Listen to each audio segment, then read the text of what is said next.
कांग्रेस ने 1970 में नारा दिया था गरीबी हटाओ का। गरीबी हटाओ। बहनों और भाइयों, गरीबी तो नहीं हटी। हां, एक परिवार को देश के संसाधनों को लूटने की पूरी छूट मिल गई थी। डॉक्टर मनमोहन सिंह जी ने तो जब प्रधानमंत्री थे उस समय उन्होंने क्या कहा था? उन्होंने कहा था कि देश के संसाधनों पर पहला अधिकार मुसलमानों का है। कहते हैं हमारी अगर सरकार बनी तो हम शरिया कानून लागू कर देंगे।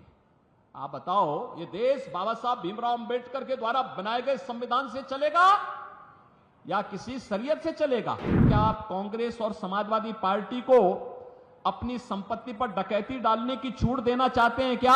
देखो ना इन बेशरमों की हालत। माफिया और अपराधियों को अपने गले का हार बना करके कैसे उनके नाम पर फतिया पड़ रहे हैं, आपने देखा होगा इनके हाल को। कांग्रेस ने 1970 में नारा दिया था गरीबी हटाओ का। गरीबी हटाओ। बहनों और भाइयों, गरीबी तो नहीं हटी।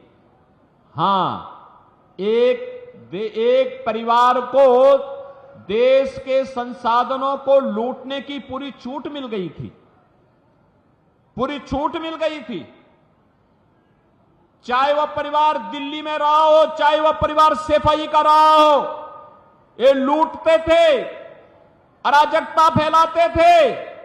और डॉक्टर मनमोहन सिंह जी ने तो जब प्रधानमंत्री थे उस समय उन्होंने क्या कहा था? उन्होंने कहा था कि देश के संसाधनों पर पहला अधिकार मुसलमानों का है। तो हमारा दलित कहां जाएगा? पिछड़ा कहां जाएगा? एक खड़गवंशी कहां जाएगा? पाल कहां जाएगा? सैनी कहां जाएगा? गरीब कहां जाएगा? किसान कहां जाएगा? माताएं और बहनें कहां जाएंगी? नौजवान कहां जाएंगे? देश के अंदर कांग्रेस जाति के नाम पर, क्षेत्र के नाम पर, भाषा के नाम पर बांटती रही।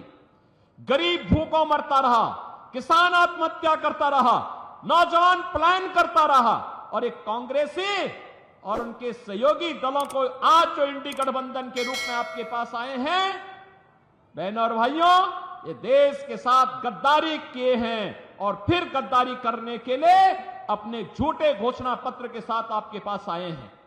आज कांग्रेस का जो घोषणा पत्र है उसको आप देखेंगे। कहते हैं हमारी अगर सरकार बनी तो हम शरिया कानून लागू कर देंगे। आप बताओ, ये देश बाबा साहब भीमराव अंबेडकर के द्वारा बनाए गए संविधान से चलेगा या किसी शरीयत से चलेगा? भारत संविधान से चलेगा। बाबा साहब भीमराव अंबेडकर के द्वारा बनाए गए संविधान से भारत चलेगा, न कि किसी शरीय कानून से।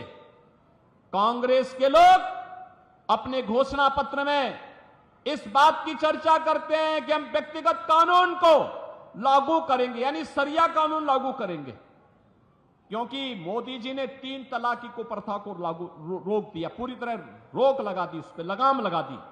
और उसको कहते हैं कि हम फिर से व्यक्तिगत कानून पुनर्बहाल करेंगे। ये लोग शरिया कानून लागू करेंगे और कहते हैं कि हम लोग जनता की प्रॉपर्टी को हत्या करके, ले करके, उसके माध्यम से फिर उसका बंदर बांट करेंगे। बहनों और भाइयों, क्या आप कांग्रेस और समाजवादी पार्टी को अपनी संपत्ति पर डकैती डालने की छूट देना चाहते हैं क्या? अरे आपके बाप दादों ने कमा करके संपत्ति रखी है। देखो ना इन बेशरमों की हालत। एक तरफ आपकी संपत्ति पर इनकी कुदृष्टि है और दूसरी तरफ माफिया और अपराधियों को अपने गले का हार बना करके कैसे उनके नाम पर फतिया पड़ रहे हैं, आपने देखा होगा इनके हाल को। देखा है ना? देखा है ना?